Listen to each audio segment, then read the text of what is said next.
A push by government to develop the private sector has been criticized by some as government assets are hired for less than that of some of the private sector businesses. The cost for hireage of a government bus is $200 to $250 a day or $600 a week, undercutting the private sector by nearly three-quarters of the cost. A bus is usually hired out for approximately $1,000 in the private sector. Cost for government marquee is $150, less that of a private business.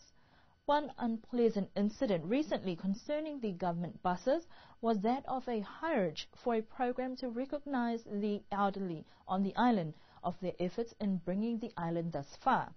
A price of $250 for the day was advised. Needless to say, the offer was not taken up, but a private sector business, Niue Rentals, assisted by sponsoring 2 vans for the day. According to the Secretary of Government, Richard Hipper, there was a misunderstanding with the request, but it was advised also later that the program could use the bus free of charge. As far as the conception of the government is in competition with the private sector, it is not government's intention to compete with private sector businesses. In fact, all encouragement is for public to approach businesses first before requesting government for the buses or the marquees.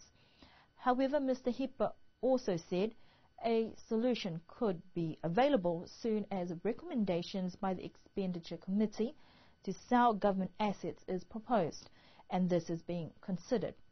Although government assets are proposed to be sold, there will be terms and conditions in place for government as well as buyers of the assets.